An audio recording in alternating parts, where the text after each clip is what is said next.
Нова светска војна може да значи крај за цивилизацијата, изјави рускиот претседател Владимир Путин за време на телевизиската контактна емисија Директна линија со претседателот. Свеста за ова би требало да ги убеди меѓународните сили да не се вклучуваат во радикални и многу опасни активности, што се закана за модерната цивилизација, рече тој и ја цитираше познатата реченица на Ајнштајн: "Не знам со какви оружја ќе се води третата светска војна, но четвртата ќе се води со камења, лак и стрела."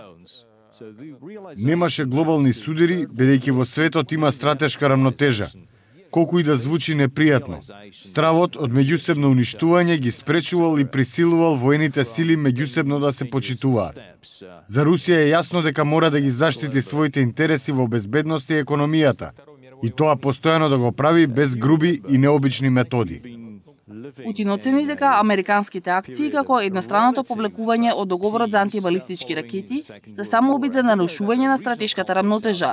За санкциите од западните земји против Русија рече дека се контрапродуктивни и еднакво штетни за двете страни.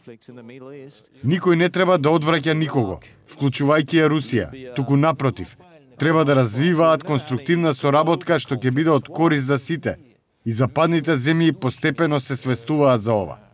Путин побара пристап до руските државјани, поранешните шпиони Сергеј Скрипал и неговата ќерка Јулија, за да помогне во истрагата по обвинувањето на Британија дека по наредба на Москва биле отруени со нервниот агент Новичок што се произведува во Русија.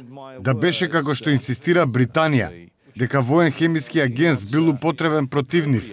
Тие ќе умреа за неколку секунди или минути. Јасно е дека зборуваме за нешто друго, а не за воен агент.